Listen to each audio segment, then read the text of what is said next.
कहानी की शुरुआत में दो सस्पिशियस इंसान बात कर रहे थे कि राजा की तबीयत बिगड़ रही है, पर कोई भी राजकुमार राजगद्दी पर बैठने के लिए तैयार नहीं है।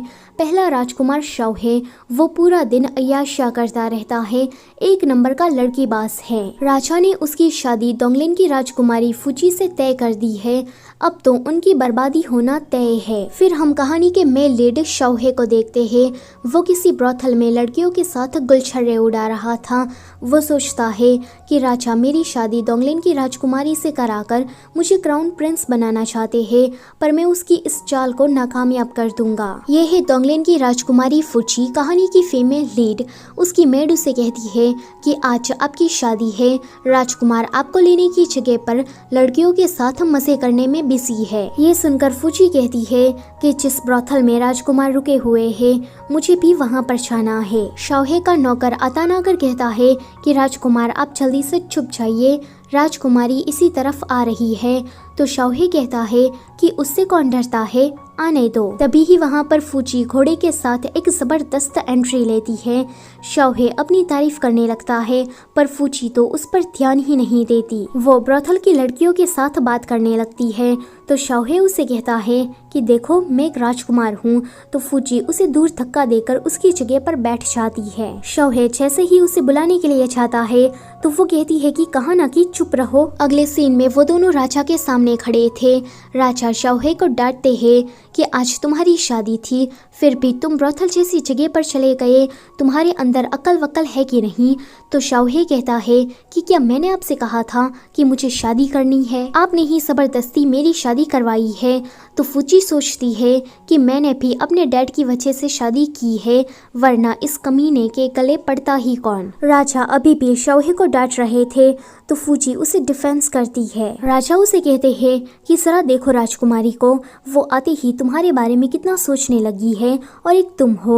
वो फुची से कहते हैं कि अगर मेरा बेटा तुम्हें आगे चलकर परेशान करे तो तुम उसकी शिकायत मुझसे कर सकती हो, मैं उसकी टांगे तोड़ दूंगा। अगले सीन में फुची अपनी मेड के साथ थी। उसकी मेड कहती है कि आज आपकी पहली रात है और आप यहाँ पर बैठकर शांति से चाय पी रही है। तो फुची उसे कहती है कि ये सारी उस बुढ़े लियांग की गलती है, उसने मेरे डैड को फंसाया, जिस वजह से मुझे शौहे से शादी करनी पड़ी। पर मेरे लिए तो ये अच्छा ही हुआ, अगर एक बार शौहे राजा बन जाएगा तो मैं उसकी क्वीन बन जाऊंगी, एंड उसके बाद मैं नॉर्थन वॉल की सारी जिम्मेदारी अपने ऊपर ले लूंगी। एक बार मुझे पावर में आने दो, उसके बाद मैं उस बुढ़े लियांग की ऐसी की तैसी कर दूंगी। तो उसकी मेड कहती है कि पर राजकुमार तो एक नंबर का लड़कीबाज है, पूरा दिन ब्रोथल में ही पड़ा रहता है, वो तो राजकुमार बनने के भी लायक नहीं है, तो वो राजा तो क्या ही बनेगा। फुची कहती है कि ये टास्क मुश्किल है, पर मुझे करना ही होगा। यहाँ शौहे अतान के पास से लड़कियों के अंडरवेयर मंगवाता है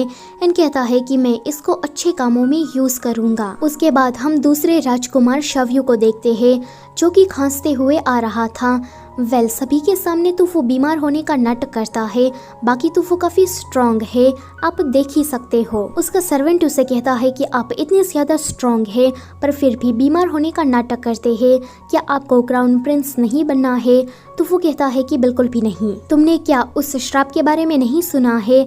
फिर ये दोनों ही भाई एक साथ में कहते हैं कि जो भी अगला राजा बनेगा वो अनलकी होगा एंड राजगद्दी पर बैठते ही सीधा मर जाएगा, तो चाहे जो कुछ भी हो जाए मुझे राजा नहीं बनना है। अगले सीन में फुची शौहे और अतान की बातें दूर से ही सुनने लगती है कि वहाँ पर उसके सामने शौहे आ जाता है। वो कहता है कि तुम्हें शर्म नहीं आती इस तरह से ताकाझाकी करते हुए। तो फुची कहती है कि तुम दिखने में तो हैंडसम हो, पर तुम्हारी जबान इतनी ही कड़वी है। वो जैसे ही खड़े होने की ट्राई करती है तो उसके पैर में चोट लग जाती है। शौहे ये देखकर उसका मजाक उड़ाने लगता है, पर वो खुद उसके ऊपर आकर गिरता है। फुची उसे दूर धक्का देकर वहाँ से भाग जाती है। तो शौहे कहता है कि चुड़ैल, तूने मेरे साथ ये दोबारा किया है, मैं तुम्हें बाद में देख लूंगा। वो फिर राजमहल चला जाता है। आज तीनों ही राजकुमार का एग्जाम था और जो भी इसमें अच्छा करेगा राजा उसे क्राउन प्रिंस बना देंगे। शव्यू और शौहे ने प्लान बनाया था कि वो इस एग्जाम में बुरा परफॉर्म करेंगे तो उसका तीसरा भाई अपने आप ही जीत जाएगा और राजा उसे ही अपना अगला क्राउन प्रिंस बना देंगे। वो दोनों ये प्लान डिस्कस कर ही रहे थे कि शौहे देखता है कि फुची भी यहाँ पर आई है। वो उसे देखकर डर जाता है एंड पूछता है कि तुम यहाँ पर क्या करने आई हो। तो वो कहती है कि मैं तुम्हारी मदद करने आई हूँ। पहला राउंड फूजी की वजह से शौर्य जीत जाता है। तो वो उसे कहता है कि तुमने सब खत्म कर दिया। तो वो कहती है कि हाँ थैंक यू कहने की कोई ज़रूरत नहीं है। दूसरे राउंड में भी ऐसा ही होता है। फूजी की वजह से शौर्य जीत जाता है तो वो उस पर काफी गुस्सा करता है। तीसरा राउंड शुरू होने से पहले इनको एक छोटा सा ब्रेक मिलता है। इस ब्रेक के दौरान शव्यू की चाय में कोई दवाई मिला देता है एंड कहता है कि शव्यू ये जो बीमार होने का नाटक करता है ना, इसको पीने के बाद उसकी सारी सच्चाई सबके सामने आ जाएगी। इस चाय को पीने के बाद वो घोड़े की रफ्तार से तेज दौड़ेगा। इतना कहकर वो चला जाता है। फूजी दूर से ये सारा नज़ारा देख रही थी कि वहाँ पर शव्यू आता है। वो जल्दी से उस ग्लास को चेंज करके कहता है कि शव्य तू मुझे फंसाना चाहता है पर मैं ऐसा होने नहीं दूंगा। इतना कहकर वो भी खांसते हुए वहाँ से चला जाता है। उन दोनों के जाने के बाद फूजी आती है एंड वो ग्लास को चेंज करते हुए कहती है कि ये तरीका तो काफ़ी ज़्यादा पुराना है पर इसके अलावा मेरे पास कोई और ऑप्शन भी तो नहीं है। इस कंपटीशन में मुझे शव्य को ही जिताना है ताकि वो अगला राजा बन सके। अगले सीन में तीसरा राउंड शुरू होने जा रहा था जो कि रेसिंग का था। तीनों ही भाई तैयार थे पर दौड़ना शुरू करते उससे पहले ही शव्य लुढ़क कर कहता है कि मैं तो मर ही जाऊंगा, जल्दी से इंपीरियल डॉक्टर को बुलाओ। तीसरा राजकुमार अपने हिसाब से अच्छी तरीके से जा ही रहा था कि वो देखता है कि शव्य घोड़े की रफ्तार से आगे बढ़ रहा है। फिर तो सभी लोग शव्य को ही देखने लगते हैं क्योंकि वो कंटिन्यूसली दौड़े जा रहा था और रुकने का नाम ही नहीं लेता। फूजी सोचती है कि ऐसे में तो सिचुएशन और भी ज्यादा बिगड़ जाएगी।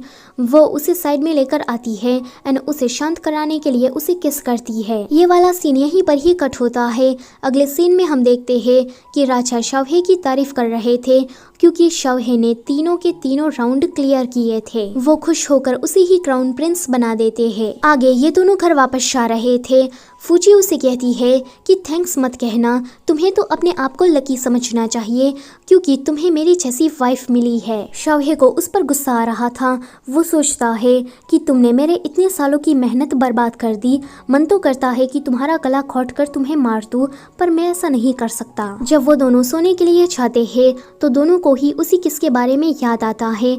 शव्य कहता है कि उस मैली वुमन ने मेरा फर्स्ट किस चुरा लिया। अभी भी मैंने किसी भी लड़की को अपने आपको इस तरह से टच नहीं करने दिया और उस लड़की ने आते ही सीधा मेरा फायदा उठाना शुरू कर दिया। यहाँ पर फूजी सोचती है कि मेरा दिमाग खराब हो गया था इसलिए मैंने उसे किस किया। अगले दिन दोनों ही साथ में सुबह उठते हैं तो फूजी शव्य को देकर वापस से अंदर चली जाती है। आतान शव्य के पास आकर कहता है कि कल आप दोनों वो जो कर रहे थे मैंने वो देख लिया। तो ये सुनकर शव्य उसे मारने लगता है। यहाँ पर मेड एग्जैक्ट वही बात करती है जो कि आतान ने कही थी। फूजी थोड़ा शॉक्ड होकर कहती है कि कल जो कुछ भी हुआ वो इतनी जल्दी हो गया कि मुझे किसी भी बात का ख्याल नहीं रहा पर मैं ऐसा कैसे कर सकती हूँ। तभी ही वो सुनती है कि शव्य जोर जोर से चिल्ला रहा है कि मैं ब्रॉथल जा रहा हूँ। तो ये सुनकर वो कहती है कि ये कमीना फिर से जा रहा है। यहाँ शव्य जब ब्रॉथल के अंदर एंटर कर रहा था तो तीसरा राजकुमार उसे ऐसे देख लेता है एंड सोचता है कि अगर मैं राजा को इसके बारे में बता दूं तो वो उसे जरूर सजा देंगे। क्या पता राजा गुस्से में आकर उससे क्राउन प्रिंस का टाइटल ही छीन ले। ये सही मौका है। जब तीसरा राजकुमार उसे रंगे हाथ पकड़ने के लिए जैसे ही दरवाजा खुलता है तो वो ये नज़ारा देखकर काफी शॉक्ड होता है। कमरे के अंदर सारी लड़कियां बुक्स रीडिंग कर रही थी। वो कहता है कि ये सब क्या है। तो फूजी कहती है कि शव्य यहाँ पर ब्रॉथल की लड़कियों को एजुकेट करता है इसलिए रोज यहाँ पर आता है। शव्य सोचता है कि हमारी कंट्री की लड़कियां भी पढ़ी लिखी हो ताकि वो आगे चलकर सेल्फ डिपेंडेंट बन सके। ये सुनकर तीसरा राजकुमार वहाँ से चला जाता है। फिर हम शव्य को देखते हैं जिसको फूजी ने बांध कर रखा था। फूजी उसे कहती है कि आज तुम पकड़े जाते तो तुम्हारा क्राउन प्रिंस का टाइटल तुमसे छीन लिया जाता। ये तो मैं थी जो कि तुम्हें बचा लिया। शव्य सोचता है कि मैं तो यही चाहता था कि तीसरा राजकुमार मुझे रंगे हाथ पकड़ ले ताकि सजा के तौर पर मुझसे मेरा क्राउन प्रिंस का टाइटल छीन जाए पर तुमने आकर सब कुछ बर्बाद कर दिया। जैसे ही फूजी उसे खोलती है तो वो कहता है कि तुम्हारे दिमाग में आखिर चल क्या रहा है। तो वो कहती है कि मुझ पर चिल्लाना बंद करो, क्या तुम पागल हो? अभी अभी मैंने तुम्हारी मदद की है। तो वो कहता है कि हाँ मैं पागल हूँ इसीलिए तो तुमसे शादी की। फूजी कहती है कि मुझे भी कौन सा शौक था तुमसे शादी करने का, मैंने भी मजबूरी में ही आकर तुमसे शादी की है। तो वो कहता है कि जहरीली औरत, तुमने मेरे सालों की मेहनत बर्बाद कर दी है, अब मैं तुम्हें मार ही डालूंगा। वो तलवार लेकर फूची के पीछे भागता है। फूची बचाओ बचाओ चिल्लाते हुए पूरे रास्ते में उसे भगा रही थी, पर फिर कहती है कि रुको, मैं थक गई हूँ। तो शौहे कहता है कि आज तो मैं तुम्हारा कत्ले आम कर दूंगा। इतना कहकर वो लड़कियों का अंडरवेयर उसकी तरफ फेंकता है। फूची कहती है कि ये क्या है? तो वो कहता है कि ये औरतों की पहनने की चीज़ें हैं, कि तुम्हें नहीं पता? तो फूची कहती है कि मुझे पता है, पर तुम इसे लेकर क्यों घूम रहे हो? तो वो कहता है कि अगर तुम्हें पसंद आया है तो मैं तुम्हारे लिए एक और बनवा दूंगा, वैसे तुम्हारे छोटे छोटे हैं तो ज़्यादा टाइम भी नहीं लगेगा। फूची को ये सुनकर उस पर काफ़ी गुस्सा आता है। वो वहाँ से जाने लगती है, पर तभी ही एक कैरेट से टकराने वाली थी, पर शौहे आकर उसे बचा लेता है। फूची कहती है कि देखो, मुझे चोट लग गई है। तो वो कहता है कि ये खून मेरा है और चोट तुम्हें नहीं पर मुझे लगी है। शौहे को उसकी ही तलवार लग गई थी। यहाँ पर शौहे को तो गुस्सा होना चाहिए था, पर वो तो उल्टा खुश नजर आ रहा था। आतान कहता है कि योर हाइनेस, जब से आपकी शादी हुई है तब से ही आप एक के बाद एक चोट लगवाते ही जा रहे हो। तो वो कहता है कि तुमने तो ठीक कहा, अगर ऐसे ही चलता रहा तो ये लड़की तो मुझे राजगद्दी पर बिठा कर ही मानेगी, मुझे इसका कुछ करना होगा। तो आतान कहता है कि आज घोस्ट फेस्टिवल है, तो मेरे पास एक अच्छा आइडिया है। वो अपना आइडिया शौहे को सुनाता है।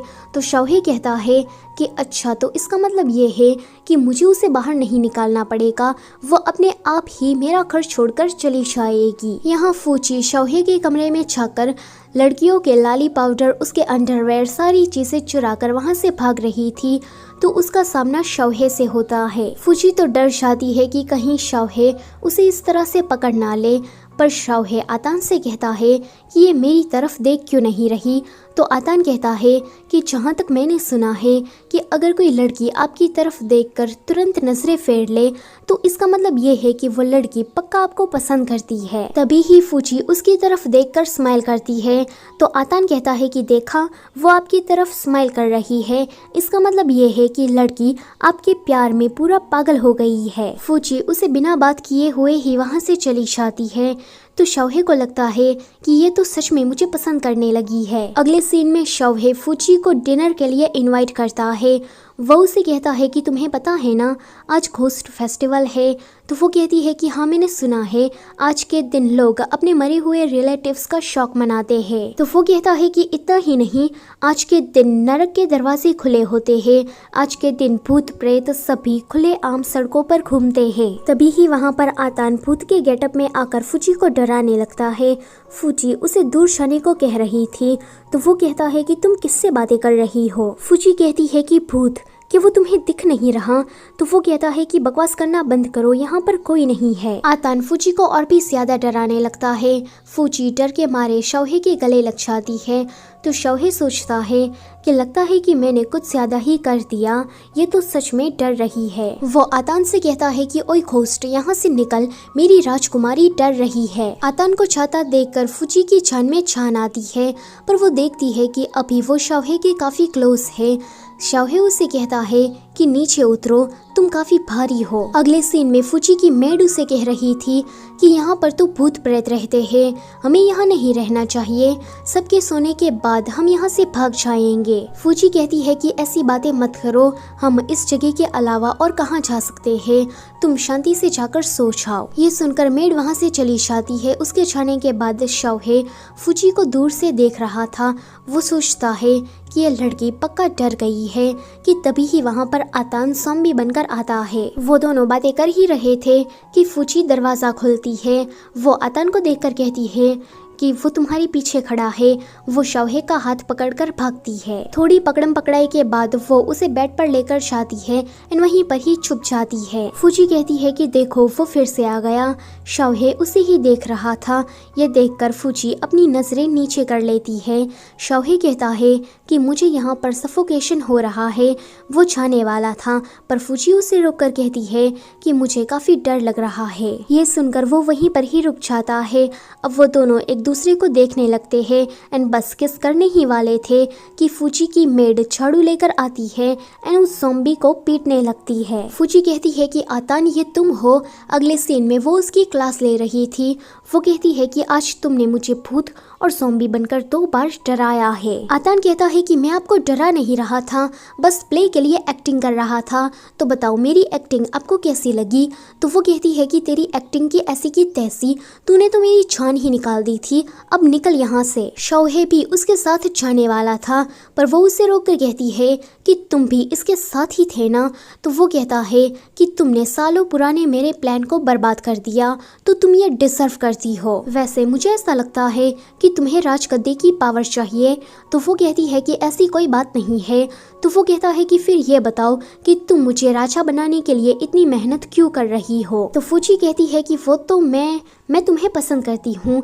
जब मैंने तुम्हें पहली बार देखा तो मुझे लव एट फर्स्ट साइट हो गया। मैं तो बस तुम्हारी मदद कर रही थी ताकि तुम मुझे नोटिस कर लो। शौहे सोचता है कि हाय मेरा चार्मिंग फेस, ये बेचारी मेरे प्यार में गिर गई। फूची कहती है कि अगर तुम्हें और कोई काम नहीं है तो तुम यहाँ से जा सकते हो।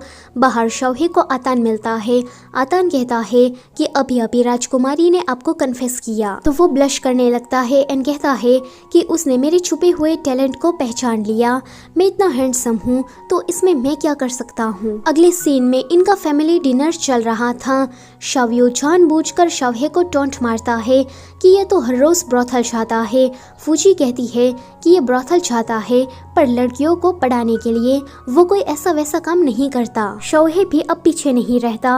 वो कहता है कि शव्यू की उम्र हो गई है तो फादर हमें इसकी शादी करवा देनी चाहिए। शव्यू कहता है कि नहीं नहीं, मैं तो बीमार हूँ, मैं तो एक दिन मर जाऊंगा, उसके बाद मेरी पत्नी विधवा हो जाएगी। मैं शादी करके दूसरों की जिंदगी में ट्रबल ही बनूंगा, इससे अच्छा कि मैं कुंवारा ही रहूं। शौहे कहता है कि इसीलिए तो हम तुम्हारी शादी करवाना चाहते हैं ताकि तुम मरने से पहले जिंदगी के सारे मजे ले सको। वैसे जनरल लिन की बेटी रुयान और शव्यू एक दूसरे के लिए ठीक रहेंगे। तो राजा कहते हैं कि तुमने तो ठीक कहा। फूची सोचती है कि अगर शव्यू की शादी जनरल के घर में हुई तो उसे मिलिट्री पावर मिल जाएगी, फिर तो वही तीनों भाइयों में सबसे ज्यादा पावरफुल होगा। अगर उसने आगे चलकर राजगद्दी के लिए शौहे को धमकाया तो फिर क्या होगा। तभी ही वहाँ पर रुयान आती है। तो शव्यू सोचता है कि हे भगवान, इन लोगों ने तो परफेक्ट प्लानिंग के साथ मेरी ब्लाइंड डेट फिक्स की है। रुयान फूची को घूर कर देख रही थी। तो फूची शौहे से पूछती है कि क्या पहले तुम्हारा इसके साथ कोई चक्कर वक्कर था। तो वो कहता है कि ऐसा कुछ नहीं है और तुम ना अपने दिमाग को थोड़ा कम चलाया करो। राजा शव्यू की शादी रुयान से फिक्स कर देते हैं। शादी का नाम सुनकर ही शव्यू को बुरे बुरे सपने आने लगते हैं कि वो राजगद्दी पर बैठने के बाद तुरंत ही मर जाएगा। वो इस बुरे सपने से उठकर सोचता है कि अच्छा है कि ये सिर्फ सपना ही था कि तभी ही उसका सर्वेंट आकर कहता है कि रुयान आई है। शव्यू कहता है कि हे भगवान, ये लड़की मेरे घर तक आ गई। अगले सीन में शव्यू देखता है कि रुयान के साथ साथ फूची भी आई है। फूची सोच रही थी कि रुयान शव्यू को राजा बनाना चाहती है पर मैं ऐसा नहीं होने दूंगी क्योंकि राजा तो सिर्फ शौहे ही बनेगा। रुयान सोचती है कि वो लड़की बाज राजा बनना डिजर्व नहीं करता। राजा तो सिर्फ मेरा राजकुमार शव्यू ही बनेगा और उसके बाद मैं इस एम्पायर की क्वीन बनूंगी। शव्यू देखता है कि ये दोनों ही लड़कियां आपस में आंखों आंखों में बात कर रही है। तो वो कहता है कि आप लोग इस तरह से क्यों बात कर रही है, जरा मुंह से बात करिए ताकि मुझे भी कुछ सुनाई दे। ये वाला सीन यहीं पर ही कट होता है। अगले सीन में शौहे बड़ा ही खुश हो रहा था क्योंकि शव्यू की शादी के बारे में उसी ने ही यह प्लान बनाया था। वो सोचता है कि शव्यू की शादी अगर रुयान से हुई तो 100% चांस है कि वही अगला राजा बनेगा, उसके बाद मेरी जान छूटी। अब मुझे कुछ ऐसा करना होगा कि शव्यू की शादी जल्द से जल्द रुयान से हो जाए। वो इसके लिए एक प्लान बनाता है जो कि था शव्यू और रुयान को एक ही कमरे में किडनैप करके लॉक करना। आज तो रुयान शव्यू का फायदा उठाने ही वाली थी कि वहाँ पर फूची आ जाती है। शव्यू कहता है कि सिस्टर इन लॉ, आप मुझे बचाने आई हो ना। रुयान कहती है कि तू फिर से आ गई। फूची उन किडनैपर से फाइट करके उन दोनों को बचाकर जैसे ही बाहर भागती है तो वहाँ पर और भी ज्यादा हमलावर आने लगते हैं। फूची उन सभी से फाइट कर रही थी।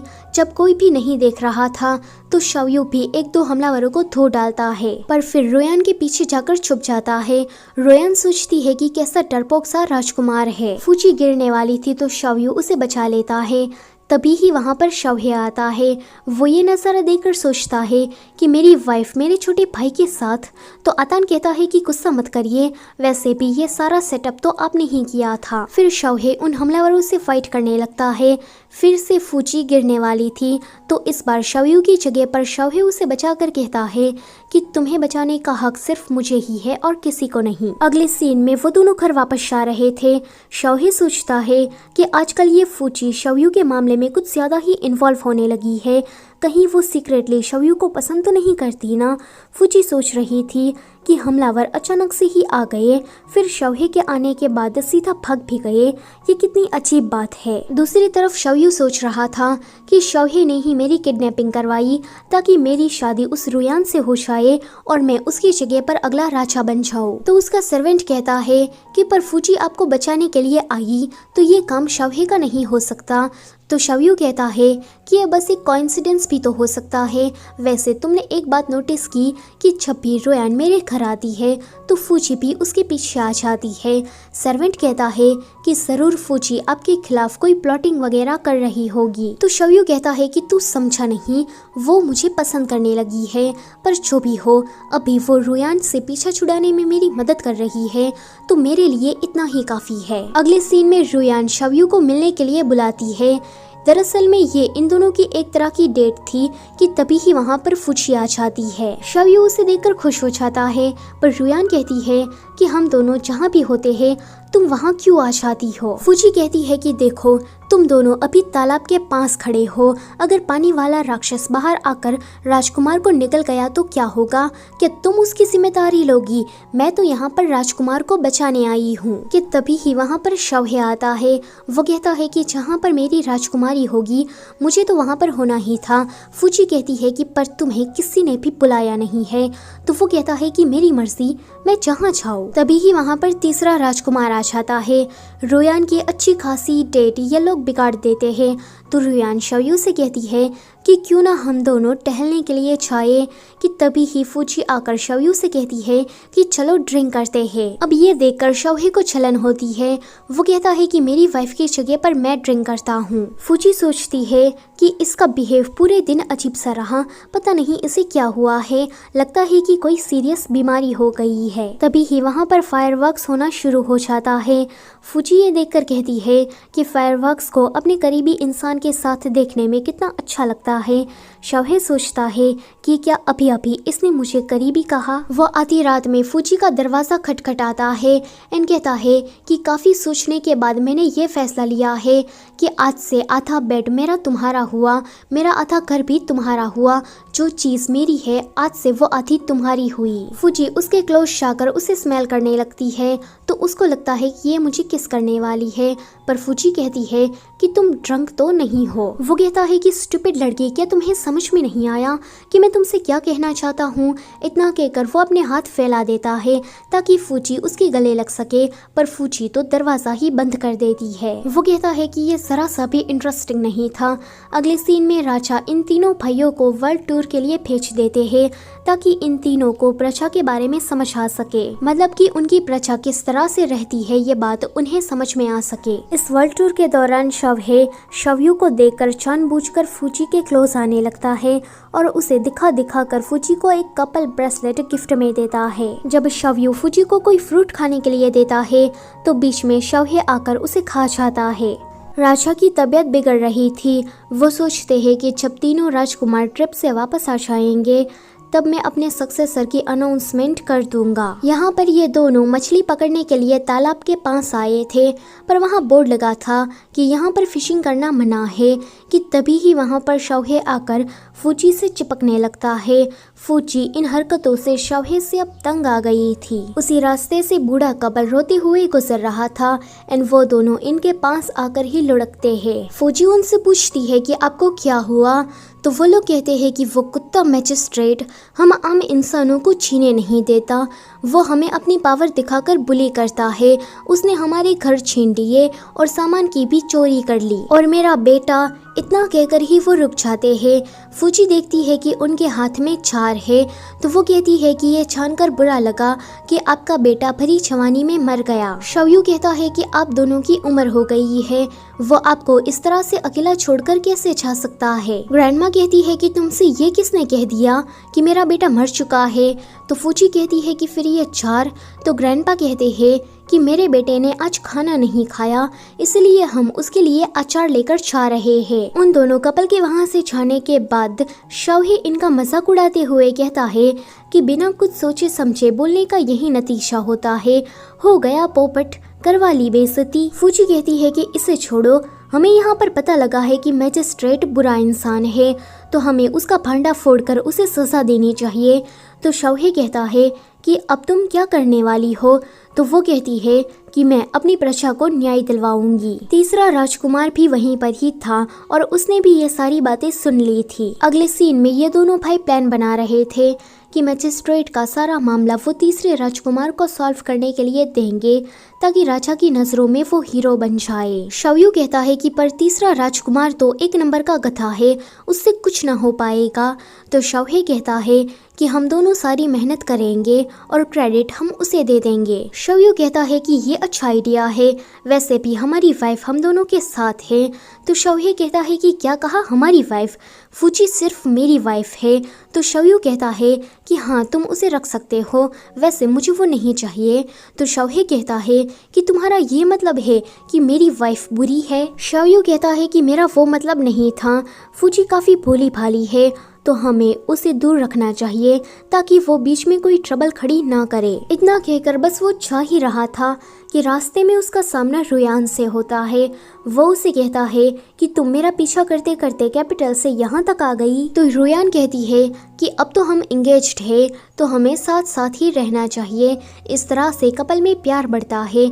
ये सुनकर शौयू कहता है कि ये एप्पल तो कड़वा है, मैं दूसरा लेकर आया। ये बहाना मारकर वो वहाँ से भाग जाता है। फूची काफी गुस्से से शौहे के पास आकर कहती है कि वो साला मैजिस्ट्रेट हमारी आम जनता को इस तरह से कैसे ट्रीट कर सकता है, हमें उसे सजा देनी चाहिए। तो शौहे कहता है कि मैं तो कुछ नहीं करने वाला। तो वो कहती है कि तुम एक राजकुमार हो, तुम्हें अपनी प्रजा की चिंता होनी चाहिए, ऐसे हालातों में तुम्हें अपनी प्रजा की मदद करनी चाहिए। तो वो उसे कहता है कि मैं यहाँ पर घूमने फिरने आया हूँ, ना कि किसी की मदद करने के लिए। तो वो कहती है कि तुम तो काफ़ी सेल्फिश हो, अगर तुम्हें अपनी प्रजा की कोई फिक्र नहीं है, पर मुझे है। इतना कहकर वो जाने लगती है, पर शौहे उसे दरवाजे के पास ही रोक देता है एंड कहता है कि क्या मैंने तुम्हें जाने की परमिशन दी। वो उसके क्लोज आने लगता है तो फूजी उसे कहती है कि तुम ये कर क्या रहे हो। यहाँ पर शौहे उसे बातों में उलझाने लगता है।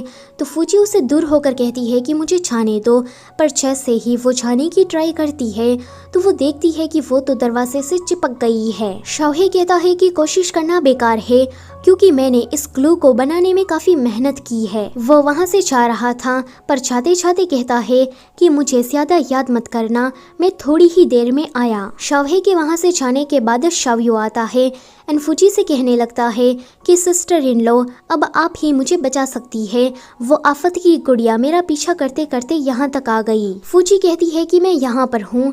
शौयू कहता है कि आप वहाँ क्या कर रही है, जल्दी से यहाँ पर आइए, मुझे आपको कुछ ज़रूरी बात बतानी है। वो कहती है कि मैं भी आना चाहती हूँ, पर मैं मूव ही नहीं कर पा रही। अगले सीन में शौहे फूजी का बेल्ट निकाल रहा था, क्योंकि वहीं दरवाजे से चिपका हुआ था। फूजी कहती है कि ये आइडिया पहले मुझे क्यों नहीं आया। तभी ही उन दोनों को इस तरह से शौहे देख लेता है। शौयू कहता है कि तुम जैसा समझ रहे हो ऐसा कुछ नहीं है। फूजी कहती है कि तुम पहले मुझे एक्सप्लेन करने दो। तभी ही वहाँ पर रुयान आती है, तो शौयू उसे देखकर खांसने लगता है और ये वाला सीन यहीं पर ही कट होता है। अगले दिन फूजी सोच रही थी कि मैजिस्ट्रेट को सजा दिलवाने के बाद वो सारा क्रेडिट शौहे को दे देगी, पर तभी ही उसके सामने रुयान आ जाती है एंड कहती है कि क्रेडिट शौहे को नहीं बल्कि शौयू को मिलना चाहिए। वो फूजी को अपना जेड दिखाती है। फूजी जैसे ही उसको देखने लगती है तो रुयान चिल्लाती है कि चोर चोर, इसने मेरा जेड चुरा लिया। वहाँ पर लोगों की भीड़ इकट्ठा होने लगती है। फूची सबको समझा रही थी कि मैंने चोरी नहीं की है, पर वो जब रुयान को देखती है तो वो समझ जाती है कि ये रुयान उसे फंसाना चाहती है। तो वो भी बैठकर रोने लगती है एंड कहती है कि ये औरत मुझे चंद पैसों के लिए किसी बूढ़े आदमी की कॉन्क्यूबाइन बनने के लिए बेच रही है, प्लीज कोई तो मेरी मदद कर दो। दूर से ये दोनों भी इस नज़ारे को देख रहे थे। शौहे कहता है कि लड़कों से ज्यादा तो लड़कियों की फाइट एंटरटेनिंग होती है। शव्यू कहता है कि जरा देखो उन्हें कुत्ते बिल्ली की तरह लड़ रही है, पर जो भी हो ये दोनों अपने मकसद में कामयाब नहीं हो पाएगी। तीसरा राजकुमार मार्केट में घूम रहा था कि उसका सामना मैजिस्ट्रेट से होता है। वो कहता है कि ओए कुत्ते कमीने मैजिस्ट्रेट बाहर निकल। मैजिस्ट्रेट कहता है कि तू है कौन? तो वो कहता है कि मैं इस राज्य का तीसरा राजकुमार हूँ। मैजिस्ट्रेट कहता है कि तीसरा राजकुमार और तुम, देखो अगर तुम राजकुमार हो तो मैं भी राजा हूँ। गार्ड्स इस बेवकूफ को अरेस्ट कर लो। तीसरा राजकुमार कहता है कि मेरे क्लोज भी मत आना, पर जैसे ही एक गार्ड उसे एक टपली मारता है तो वो वहीं पर ही बेहोश हो जाता है। मैजिस्ट्रेट कहता है कि ये है राजकुमार, बड़ा आया था मुझे कुत्ता कहने वाला। अगले सीन में तीसरा राजकुमार कह रहा था कि उस कमीने की इतनी हिम्मत कि उसने मुझे प्रजा के सामने मारा, मैं उसे नहीं छोड़ूंगा, उसका भांडा फोड़कर उसे सजा दिलवाऊंगा, पर उससे पहले मुझे उसकी अकाउंट बुक चाहिए। कि तभी ही उसके पास कोई अकाउंट बुक फेंकता है। वो ये देखकर काफी शौक होता है एंड कहता है कि मुझे तो अकाउंट बुक मिल गई, पर यह सबूत काफी नहीं होगा, मुझे थोड़े बिल्स वगैरह भी चाहिए। कि तभी ही उसकी तरफ कोई बिल फेंकता है। वो कहता है कि मेरी तो लॉटरी लग गई, अब इन सबूतों के आधार पर मैं उस मैजिस्ट्रेट की ऐसी की तैसी कर दूंगा। वो मटकते मटकते हुए वहां से चला जाता है। उसके जाने के बाद हम देखते हैं कि वो सबूत इन दोनों भाइयों ने ही फेंके थे। शव्यू कहता है कि तीसरा राजकुमार कितना पागल है, पर जो भी हो हमारा काम तो बन रहा है। अगले दिन सभी लोग बात कर रहे थे कि मैजिस्ट्रेट को अरेस्ट कर लिया गया है एंड जल्दी ही उसे कोई बड़ी सजा मिलने वाली है। शौहे कहता है कि लगता है कि तीसरे राजकुमार ने अपना काम कर लिया है। कि तभी ही वहां पर तीसरा राजकुमार आता है। ये दोनों काफी शॉक्ड वैसे पूछते हैं कि तुम यहाँ पर हो? तो वो कहता है कि हाँ, आज मैं मैजिस्ट्रेट का भांडा फोड़ने वाला हूँ, इसीलिए मैं बहुत सारा खाना खा रहा था ताकि मुझे स्ट्रेंथ मिले। ये दोनों भागकर कोर्ट जाते हैं तो वहाँ पर फूची ने मैजिस्ट्रेट को अरेस्ट किया था। सभी लोग उसे थैंक यू कह रहे थे। तो वो कहती है कि थैंक यू मुझे नहीं, पर शौहे को कहो। सभी लोग यहाँ पर शौहे के नाम का नारा लगाने लगते हैं। शौहे ये सारा नज़ारा देखकर काफी शॉक्ड होता है। वो कहता है कि ये लड़की तो मुझे मरवा कर ही मानेगी। जब वो सभी लोग कैपिटल वापस आते हैं तो राजा ने शौहे को अपना सक्सेसर घोषित कर दिया था।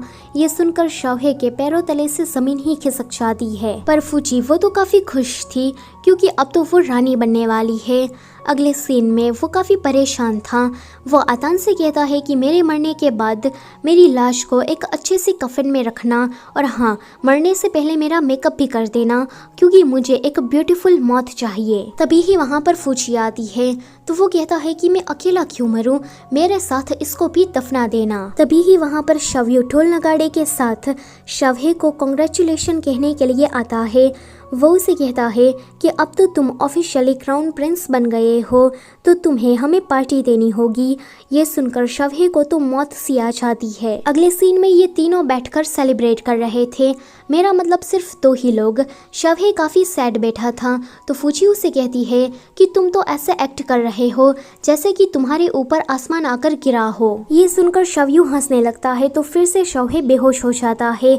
अगले सीन में शवहे वहाँ पर नहीं था, सिर्फ ये दोनों ही थे कि उन्हें खबर मिलती है कि डोंगलिन से प्राइम मिनिस्टर लियांग आए हैं। फूची कहती है कि ये बुढ़ा लियांग यहाँ पर क्या करने आया है। कि तभी ही प्राइम मिनिस्टर लियांग उसके सामने आकर शव्यू से कहते हैं कि मुझे फूची से कुछ अकेले में बात करनी है। प्राइम मिनिस्टर लियांग फूची को साइड में लेकर आता है एंड उसे धमकाता है कि तुम्हारा हस्बैंड जल्दी ही राजा बनने वाला है, तो तुम रानी बनने के बाद मुझसे बदला लेने के बारे में सोचना भी मत, क्योंकि तुम्हारे डैड को एक सीरियस बीमारी हो गई है। अगर मैं उसे दवाई नहीं दूंगा तो वो वैसे भी मर जाएंगे। और जहाँ तक तुम्हारे भाई की बात है तो वो तो है ही बेवकूफ़, उसे रास्ते से हटाना मेरे लिए आसान है। दूर से ये सारी बातें शवहे सुन रहा था। फूची को प्राइम मिनिस्टर पर गुस्सा आता है। जैसे ही प्राइम मिनिस्टर उसे मारने के लिए चाहता है कि वहाँ पर शवहे आकर उसे बचा लेता है। वो कहता है कि मेरी राजकुमारी राजकुमारी को हर्ट करने की तुम्हारी हिम्मत भी कैसे हुई। वो फूजी से कहता है कि डोंट वरी, मैं आ गया हूँ, अब तुम्हें कोई भी बुली नहीं कर पाएगा। अगर फ्यूचर में किसी ने ये हिम्मत की तो मैं उसे दुनिया से ही गायब कर दूंगा। प्राइम मिनिस्टर कहता है कि अच्छा तो तुम पहले राजकुमार शावहे हो। तो शावहे उसे पत्थर मारकर कहता है कि मैं क्राउन प्रिंस शावहे हूँ, तो जरा मुझसे इज्जत से बात करो। अगले सीन में शावयू को पता लगता है कि रुयान आने वाली है, तो वो जल्दी से छुप जाता है। शावहे उसे कहता है कि यहाँ पर शावयू नहीं है, तो वो कहती है कि मैं शावयू के लिए नहीं बल्कि तुम्हारे लिए आई हूँ। मुझे पता लग गया है कि मुझे तुम पसंद हो। शावयू तो एक नंबर का डरपोक और कमजोर है, उस जैसा लड़का किसे पसंद आएगा। मुझे तो अब तुमसे प्यार हो गया है। शावहे कहता है कि देखो मैं मैरिड हूँ और मुझे सिर्फ और सिर्फ अपनी वाइफ से ही प्यार है। कि तभी ही वहाँ पर फूजी का बचपन का दोस्त चैन आ जाता है। वो फूजी से कहता है कि मैंने तुम्हें काफी ज्यादा मिस किया। ये देखकर शावहे को जलन होती है। एक फ्लैशबैक में हमें दिखाया जाता है कि प्राइम मिनिस्टर रुयान को मिलने के लिए बुलाता है एंड कहता है कि अगर देखा जाए तो हम दोनों का मकसद सेम है। तुम्हें बस इस एम्पायर की रानी बनना है। तुम्हें इस बात से कोई फर्क नहीं पड़ता कि राजा कौन है, और मैं ये चाहता हूँ कि फूजी रानी ना बने। तुम शावहे और फूजी को अलग करके शावहे को सिड्यूस करो। ये सुनकर रुयान उसकी बात मानने के लिए तैयार हो जाती है। अगले सीन में रुयान देखती है कि फूजी नहा रही है और उसकी पीठ के पीछे बर्थ मार्क है। रुयान कहती है कि मैं इसे अपने फायदे के लिए यूज कर सकती हूँ। इतना कहकर वो चली जाती है। उसके जाने के बाद शावहे वहाँ पर आता है एंड फूजी को नहाते हुए देखने लगता है। यहाँ चैन को फूजी का लेटर मिलता है। वो कहता है कि फूजी रात में मुझे मिलने के लिए बुला रही है, क्या अभी भी वो मुझे पसंद करती है। आगे चैन फूजी से मिलने के लिए जाता है। वो कहता है कि यहाँ पर इतना अंधेरा क्यों है। हाँ मैं समझ गया, तुम शर्मा रही हो ना। लेकिन हम देखते हैं कि फूजी की जगह पर तो शावहे खड़ा है। वो कहता है कि आज तुम काफ़ी अलग लग रही हो। तो शावहे को लगता है कि कहीं इसने मुझे पहचान तो नहीं लिया ना। पर चैन कहता है कि मुझे अलग चीज़ें काफ़ी पसंद है। वैसे तुम्हें शौक फील हुआ। तो शावहे सोचता है कि शौक, किसको लग गया शौक। तो चैन कहता है कि तुमने मेरा हाथ पकड़ा है, इस वजह से मेरे दिल में शौक लगा है। वैसे तुम्हें जलने की स्मेल आ रही है। तो शावहे इधर उधर सूंघने लगता है। वो कहता है कि तुम्हें देखकर मेरा दिल जल रहा है। शावहे कहता है कि बस अब बहुत हुआ। वो पीछे मुड़कर चैन को चपाटे मारने लगता है एंड उसके चेहरे का ये हाल कर देता है। अगले सीन में जब फूजी वहाँ पर आती है तो चैन उसके क्लोज जाने वाला था, पर शावहे उसे लात मारकर कहता है कि ये तुम्हारा बचपन का प्यार है ना, तुम मेरी पीठ पीछे इससे छुप छुप कर मिल रही थी। फूजी कहती है कि क्या बचपन का प्यार, ये बस मेरा पड़ोसी था और कुछ नहीं। चैन कहता है कि देखो फूजी, तुमने ही मुझे इस लेटर में मिलने के लिए बुलाया था। तो शावहे उस लेटर को पढ़ता है एंड उल्टी जैसा मुंह बनाने लगता है। चैन कहता है कि यह लेटर गया भाड़ में। फूजी अभी भी अगर तुम मुझसे प्यार करती हो तो बस मुझे हाँ कहो, मैं किसी की भी परवाह नहीं करूँगा और तुम्हें यहाँ से लेकर चला जाऊँगा। ये सुनकर तो शावहे उसे मार मार कर उसका चेहरा लाल कर देता है एंड आतान से कहता है कि ये कमीना मेरे घर के आसपास भी नहीं दिखना चाहिए। फूजी उसे कहती है कि मुझे तुम्हें एक्सप्लेन करने दो। तो वो कहता है कि ज़रूरत नहीं है। फूजी कहती है कि अच्छा तो तुम्हें सब कुछ पता था। शावहे सोचता है कि जब उसने उस लेटर को देखा था तो उसे पता लग गया था कि यह लेटर रुयान ने ही लिखा है। रुयान जानबूझकर फूजी को फंसाना चाहती है। अगले दिन शावहे भरी बाजार में सबके सामने प्राइम मिनिस्टर लियांग को मारता है। वो तो रुयान तक को नहीं छोड़ता। प्राइम मिनिस्टर कहते हैं कि लड़के तुम्हें पता भी है क्या कि मैं कौन हूँ, मैं डोंगलिन का प्राइम मिनिस्टर हूँ। तो शावहे कहता है कि अगर तुम प्राइम मिनिस्टर हो तो मैं भी इस राज्य बेह्युन का क्राउन प्रिंस हूँ। अगर आगे से तुमने फूजी को परेशान किया तो मैं तुम्हें जिंदा नहीं छोड़ूंगा। प्राइम मिनिस्टर कहता है कि मैं तुम्हारे बारे में राजा को बता दूंगा। तो वो कहता है कि जिसे कहना है उसे कहो। अगले सीन में शावहे प्राइम मिनिस्टर लियांग को मारने के बाद बहुत ही ज्यादा खुश नजर आ रहा था। फूजी उसके पास आकर कहती है कि तुम तो काफी शांति से बैठे हो, क्या तुम्हें डर नहीं लगता कि वो बुढ़ा तुमसे कोई बदला वगैरह लेने के लिए आएगा। अगर उसने राजा को तुम्हारे बारे में बता दिया तो वो तुम्हें बहुत बड़ी सजा देंगे। वो कहता है कि मैं यही तो चाहता हूँ कि तभी ही राजा की तरफ से एक डिक्री आती है। सजा के तौर पर राजा ने बस इतना ही लिखा था कि शौहे अपने घर में नजरबंद रहेगा। फूची कहती है कि बस इतना ही, मुझे तो लगा था कि राजा इसे कोई बहुत बड़ी सजा देंगे। यहाँ राजा भी शौहे के बारे में बात कर रहे थे कि उसने भरी बाजार में प्राइम मिनिस्टर को मारा, उसने तो उसके जवानी के दिनों की याद दिला दी। यहाँ प्राइम मिनिस्टर लियांग काफी गुस्से में नजर आ रहा था। वो कहता है कि एक तो क्राउन प्रिंस ने मुझे सबके सामने मारा, राजा को उसको सजा देनी चाहिए, लेकिन नहीं, उल्टा वो तो उसका साथ दे रहा है। मैं अपनी इस बेइज्जती का बदला उससे जरूर लूंगा। कि तभी ही उसे एक लेटर रिसीव होता है। उसमें लिखा था कि तुम इंपीरियल सील को चुरा लो और उसका सारा इल्जाम तुम शौहे पर डाल दो। दूसरी तरफ फूची देखती है कि शौहे काफी परेशान लग रहा है, तो वो आतान से जाकर पूछती है कि मैं ऐसा क्या करूं कि वो खुश हो जाए। आतान कहता है कि हाइनेस को पीली लंबी चीज बहुत ही ज्यादा पसंद है जो कि उसकी तरफ भौंकती है। शौहे जब जा रहा था तो उसके पास रुयान आती है। वो कहती है कि मैं अपनी पिछली हरकतों की वजह से तुमसे माफी मांगना चाहती हूँ और मैं ये तुम्हारे लिए गिफ्ट लेकर आई हूँ। शौहे काफी गुस्से से कहता है कि मुझे तुम्हारे पास से कोई भी चीज नहीं चाहिए, तो गेट लॉस्ट। ये सुनकर रुयान वहाँ से चली जाती है एंड फिर एक इविल स्माइल करती है। एक फ्लैशबैक में हमें दिखाया जाता है कि फूची शौहे को सरप्राइज देने के लिए एक बॉक्स में छुप रही थी और दूर से ये सारा नजारा रुयान देख लेती है। वो उस बॉक्स को उठाकर बाकी सारे बॉक्स के साथ गोदाम में रख देती है। फूची काफी देर से इस बॉक्स के अंदर रही थी, तो वो सफोकेशन के कारण बेहोश हो जाती है। फूची की मेड शौहे के पास आकर उसे सब कुछ बताते हुए कहती है कि फूची जिस बॉक्स में छुपी हुई थी, अब वो बॉक्स उसे कहीं भी नजर नहीं आ रहा। शौहे को याद आता है कि रुयान के पास भी एक बहुत बड़ा बॉक्स था, तो जरूर उसमें ही फूची होगी। वो फूची को ढूंढने के लिए जाता है। वो बारी बारी सभी बॉक्स को खोलकर देख रहा था और ऐसे में ही उसके हाथ पर भी चोट लग जाती है। शौहे को फूची कहीं भी नहीं मिलती, तो वो रास्ते से जा रहा था। तभी ही कोई भिखारी उसका पर्स लेकर भागता है। आतान उसके पास आकर कहता है कि मैंने पासी की ही गली के पास बहुत सारे बॉक्स देखे हैं, तो शायद राजकुमारी वहां पर हो सकती है। ये सुनकर शौहे फूची को ढूंढने के लिए वहां पर जाता है, तो फूची उसे मिल जाती है।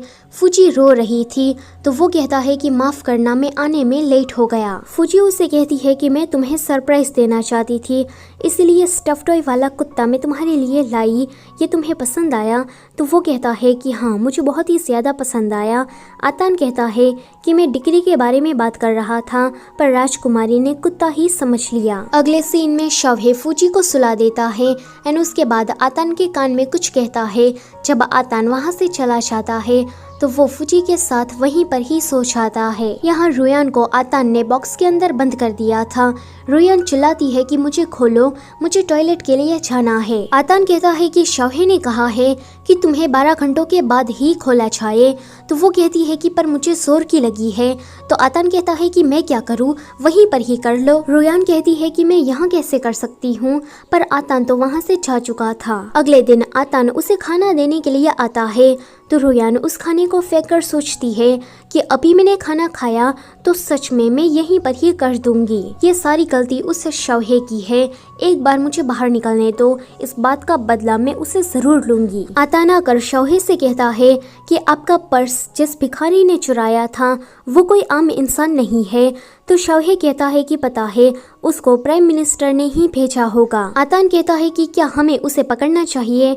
तो शौहे कहता है कि नहीं, मैं भी देखना चाहता हूँ कि वो मेरे पर्स के जरिए मुझे कैसे फंसाता है। अगले सीन में फूची को लेकर शौहे एक ब्यूटीफुल प्लेस पर आया था।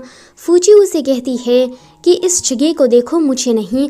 तो वो उसे कहता है कि मैं यहाँ पर तुम्हें रिलैक्स करने के लिए लाया हूँ। इतना कहकर वो उसे 2 गिफ्ट देता है। फूची कहती है कि ये तो मेरे डैड का म्यूजिक इंस्ट्रूमेंट है। तो शौहे कहता है कि मैंने तुम्हारी फैमिली प्रॉब्लम के बारे में सुना, तुम अपने डैड और भाई के बारे में चिंता मत करो, मैंने वहाँ पर सब कुछ संभाल लिया है। ये सुनकर फूची थोड़ी इमोशनल हो जाती है। वो शौहे से कहती है कि मेरी इतनी ज्यादा मदद करने के लिए तुम्हारा शुक्रिया। जब ये दोनों घर वापस आते हैं तो मैनेजर सोंग उसके सामने खड़े थे। वो कहते हैं कि सील चोरी हो गया है और इंसिडेंट वाली जगह पर तुम्हारा पर्स मिला, इसलिए हम यहाँ पर तलाशी लेने के लिए आए हैं। शौहे इसकी परमिशन देते हुए कहता है कि एक भी कोना कोरा नहीं रहना चाहिए, ठीक से तलाशी करना। थोड़ी ही देर में मैनेजर सोंग को वो सील मिल जाता है। तो वो शौहे को अरेस्ट करके उसे इंटेरोगेशन के लिए ले जाते हैं। शौहे तो बहुत ही ज्यादा खुश होकर उसके साथ चला जाता है। फूजी सोचती है कि शौहे को जरूर कोई फंसाना चाहता है, अब मुझे ही उसे इनोसेंट प्रूफ करना होगा। इतना कहकर वो दीवार कूदने के लिए छलांग लगाती है, पर बीच में ही बेचारी अटक जाती है। शौर्य आकर उसकी मदद करता है, तो वो कहती है कि थैंक यू, अगर तुम यहाँ पर नहीं आते तो मैं पूरी रात इसी तरह से लटकती रहती। पर रुको, अभी तुमने उड़कर मेरी जान बचाई, तुम तो बीमार थे ना। तो वो खांसने लगता है एंड कहता है कि मैंने शौहे के बारे में सुना, मैं यहाँ पर आपकी मदद करने के लिए आया हूँ, हम दोनों मिलकर शौहे को इनोसेंट प्रूफ करेंगे। फिर वो सोचता है कि शौहे ने इस बार बहुत ही ज्यादा अच्छी चाल चली है, अगर इसमें शौहे को सजा मिलेगी तो उसका टाइटल उसे छीन लिया जाएगा, फिर तो अगली बारी मेरी ही है। अगले सीन में ये दोनों प्राइम मिनिस्टर के घर पर जाते हैं एंड उसे डंडा मारकर बेहोश कर देते हैं। जब उसे होश आता है तो वो बेयुन राज्य से कहीं दूर डोंगलिन राज्य की सीमा तक पहुंच गया था। अगले सीन में शौहे को इनोसेंट साबित किया जाता है। वो सोचता है कि राजा बनने के बाद तो मैं वैसे भी मरने वाला हूँ, तो ये काम मैं अभी कर लेता हूँ कि तभी ही फूजी आकर उसे रोकती है। यहाँ शौर्य कुछ भारी भरकम एक्सरसाइज कर रहा था कि वहाँ पर फूजी आती है। वो कहती है कि तुम इतने ज्यादा स्ट्रॉन्ग हो, मुझे यह बात पता नहीं थी। तो शौर्य फिर से उसके सामने बीमार होने का नाटक करने लगता है। तो फूजी कहती है कि इस बार तुम्हारी कोई भी ट्रिक मुझ पर काम नहीं करेगी, मुझे पता लग गया है कि तुम बस बीमार होने का नाटक कर रहे हो, तो बताओ कि तुमने ऐसा नाटक क्यों किया। वो कुछ बोल ही नहीं रहा था। तो फूजी कहती है कि ठीक है, मैं राजा को तुम्हारे बारे में बता दूंगी कि तुम बस बीमार होने का नाटक कर रहे थे। शौर्य कहता है कि अगर तुमने राजा को मेरे बारे में बताया तो मैं शौहे को भी फंसा लूंगा, क्योंकि वो भी मेरी ही तरह नाटक कर रहा है लड़कीबाज होने का। फूजी उससे पूछती है कि तुम दोनों भाइयों ने राजा ना बनने के लिए क्या क्या पैतरे नहीं आजमाए, तो तुम दोनों को राजगद्दी क्यों नहीं चाहिए। इस पर शौर्य उसे कुछ भी नहीं कहता। अगले सीन में फूजी शौहे के पास डांसर बनकर जाती है। वो सोचती है कि आज तो मैं पता लगा ही लूंगी कि शौहे लड़कीबाज होने का एक्ट क्यों कर रहा था। यहाँ शौहे को शौर्य ने सब कुछ बता दिया था कि फूजी को उसके बारे में सब पता लग गया है, तो वो सोचता है कि आज मेरी राजकुमारी डिसअपॉइंट होगी। वैसे कोई अंधा आदमी भी बता सकता है कि ये फूजी ही है, ये सारी ट्रिक्स मुझ पर काम नहीं करने वाली। वो जब उसके पास आती है तो वो उसे किस करने के लिए जाने वाला था। तो फूजी कहती है कि इन सारी चीजों के अलग से पैसे लगेंगे। शौहे कहता है कि मेरे पास बहुत सारे पैसे हैं। तो वो कहती है कि मैं बस एक डांसर हूँ, मैं वो सारे काम नहीं करती। पर शौहे तो उसे जाने ही नहीं देता। कहानी की शुरुआत में हमने जिस दो सस्पिशियस इंसान को देखा था उसमें से एक मैनेजर सॉन्ग था। वो अपने लीडर से बातें कर रहा था। तो लीडर उसे कहता है कि आज रात ही शौहे को तुम मार डालो। इन दोनों की बातों से हमें पता लगता है कि मैनेजर सॉन्ग ने प्राइम मिनिस्टर के साथ मिलकर उस सेल की चोरी की थी और सारा इल्जाम शौहे पर डाल दिया था। अब यहाँ इन दोनों के सामने हमलावर आ जाते हैं। तो शौहे सोचता है कि इन लोगों को भी फूजी ने ही हायर किया होगा ताकि उसका सच फूजी के सामने आ जाए। पर फूजी उसे कहती है कि ये सारे असली के हमलावर हैं, उसने कुछ नहीं किया। उसके बाद यहाँ पर फाइटिंग शुरू हो जाती है। शौहे को इसमें हाथ पर चोट लग जाती है एंड थोड़ी ही देर में हमलावर वहाँ से भाग जाते हैं। जब इन दोनों को पता लगता है कि शौहे को मारने वाला इनका प्लान फ्लॉप हो गया, तो उसका लीडर कहता है कि शौहे को मारने के लिए हमें आगे चलकर बहुत सारे मौके मिलेंगे। जब शौहे राजा बन जाएगा तब हम एक बहुत बड़ा हमला करवाएंगे। यहाँ फूजी ने शौहे की कुछ इस तरह से बैंडेज की थी। तो वो उससे कहता है कि क्या तुम मुझसे कोई बदला ले रही हो।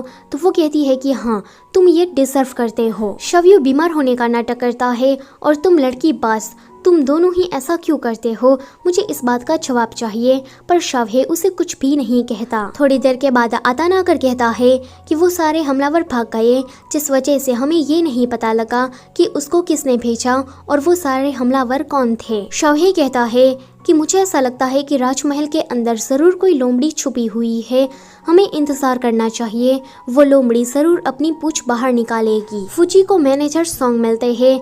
मैनेजर सॉन्ग फूजी से कहते हैं कि हमारी राजगद्दी श्रापित है, जो भी राजा बनेगा वो राजगद्दी पर बैठने के बाद तुरंत ही मर जाएगा। फिलहाल राजा की तबीयत ठीक नहीं है, तो मुझे ऐसा लगता है कि वो श्राप काम कर रहा है। फुजी सोचती है कि अच्छा तो इसी श्राप की वजह से शावयू और शावहे राजा नहीं बनना चाहते थे। फुजी उसे पूछती है कि आप ये सारी बातें मुझे क्यों बता रहे हैं। तो मैनेजर सोंग कहते हैं कि जब मैं डोंगलिन जा रहा था तब रास्ते में ही कुछ बैंडिट ने मेरा सामान चुरा लिया और मुझे जान से मारने की कोशिश की, पर सही टाइम पर तुम्हारे डैड ने आकर मुझे बचा लिया। तुम्हारे डैड के ऊपर मेरा कर्जा है तो बस मैं तो तुम्हारी मदद कर रहा था। मैंने तो ये भी सुना है कि राजा के मरने के बाद रानी को भी उसके साथ ही दफना दिया जाएगा। मैं तुम्हारा इतना ज्यादा बुरा एंड नहीं चाहता, इसीलिए कहता हूँ कि तुम यहाँ से भाग जाओ। ये सुनकर फुजी सोच में पड़ जाती है एंड ये मैनेजर सोंग एंड में इविल स्माइल करता है। फुजी सोचती है कि शावहे क्राउन प्रिंस नहीं बनना चाहता था, पर अब वो मेरी वजह से बन गया है, तो इस हालात में मैं उसे छोड़कर कैसे जा सकती हूँ। आगे जो कुछ भी होगा उसका सामना हम दोनों साथ मिलकर करेंगे। जब वो घर वापस आती है तो आतान कहता है कि सरहद पर हमला हो गया है और राजा ने ऑर्डर दिया है कि वो बीमार पड़ गए हैं, तो वो कल ही शावहे को राजा बना देंगे। इस डर से शावहे कहीं गायब हो गया है और कहीं मिल नहीं रहा। ये सुनकर तो फुजी भी डर जाती है एंड शावहे को इधर उधर ढूंढने लगती है। पर अगले दिन थ्रोन सेरेमनी में शावहे खुद वहाँ पर आता है। राजा उसे पूरे रीति रिवाजों के साथ अगला राजा घोषित करते हैं एंड खुद रिजाइन लेते हैं। शावहे फुजी को अपने पास बुलाकर सभी लोगों से कहता है कि आज से यही मेरी ऑफिशियल क्वीन है। उसके बाद शावहे बॉर्डर पर युद्ध लड़ने के लिए चला जाता है। 2 महीने के बाद उसने युद्ध जीत लिया था तो वो कैपिटल वापस आ रहा था। फुजी सोचती है कि उसे गए हुए 2 महीने हो गए हैं, पता नहीं वो कैसा होगा, उसे कितनी चोट लगी होगी। तो उसकी मेड उसे कहती है कि आप चिंता मत करिए, मैजेस्टी सही सलामत होगे। कि तभी ही वहाँ पर शावहे आता है। फुजी उसके गले लगकर उसे पूछती है कि क्या तुम्हें कहीं चोट लगी है। तो वो कहता है कि मैंने तुम्हें काफी मिस किया, वैसे मुझे माइनर इंजरी आई है पर मैं बिल्कुल ठीक हूँ। फुजी उसे कहती है कि वापस आने के बाद तो तुम काफी ज्यादा स्वीट हो गए हो। ये सुनकर वो उसे किस करता है। शावहे और फुजी शांति से सो रहे थे कि वहाँ पर मैनेजर सोंग आकर कहते हैं कि पिछले राजा की तबीयत बिगड़ गई है। शावहे को ये बात पता ही नहीं थी कि उसके डैड की तबीयत कब से खराब है। शावहे इंपीरियल डॉक्टर से कहता है कि कैसे भी करके मेरे डैड की बीमारी को ठीक कर दीजिए, पर सामने से उसे रिप्लाई मिलता है कि राजा की बीमारी अनक्योर है, मतलब कि राजा अब ठीक नहीं हो सकते। राजा सभी लोगों को बाहर भेज देते हैं। इन अकेले में शावहे से कहते हैं कि मुझे पता है कि तुमने राजगद्दी पर ना बैठने के लिए कितने सारे पैंतरे आजमाए, पर मैं तुम्हें इसके लिए दोष नहीं दूंगा क्योंकि मुझे भी उस श्राप के बारे में पता है। तीनों भाइयों में मुझे तुम ही सबसे ज्यादा काबिल लगे, इसलिए मैंने तुम्हें राजगद्दी दी। तुम मुझसे वादा करो कि उस श्राप के बारे में तुम कभी भी किसी को कुछ भी नहीं बताओगे, खास करके प्रजा को इसके बारे में पता लगना नहीं चाहिए। आगे जो होगा वो देखा जाएगा, पर तुम्हें एक वाइस एम्परर बनना है और हमेशा ही प्रजा के भले के बारे में सोचना है। शावहे कहता है कि आपके इस आखिरी ऑर्डर को मैं जरूर पूरा करूंगा। राजा कहते हैं कि मैं जल्दी ही मरने वाला हूँ, तो मेरी मौत के बारे में तुम किसी को कुछ भी नहीं बताओगे। ये कहते हुए राजा की मौत हो जाती है। शावहे अपने आंसुओं को साफ करते हुए बाहर जाता है। इन सभी से कहता है कि राजा को मैं दूसरे महल शिफ्ट कर रहा हूँ, तो उससे किसी का भी मिलना अलाउड नहीं है। ये ऑर्डर देकर वो फिर से अंदर आता है। इन एक आखिरी बार वो अपने डैड की लाश को ग्रीट करता है। ये दोनों फिर से बातें कर रहे थे। लीडर कहता है कि पिछले राजा की मौत हो गई है एंड जो नया राजा है वो अभी अनस्टेबल है, तो यही सही मौका है कि हम लोगों के बीच में कैओस करें। कुछ दिनों के बाद फुजी शावहे के पास आकर कहती है कि तुम काम में इतने ज्यादा बिजी हो गए कि तुमने खाना खाना ही छोड़ दिया, ऊपर से तुम मुझे काफी परेशान भी लग रहे हो। क्या राजा का काम इतना ज्यादा मुश्किल होता है? इससे हमें पता लगता है कि फुजी को भी ये बात पता नहीं है कि पिछले राजा की मौत हो गई है।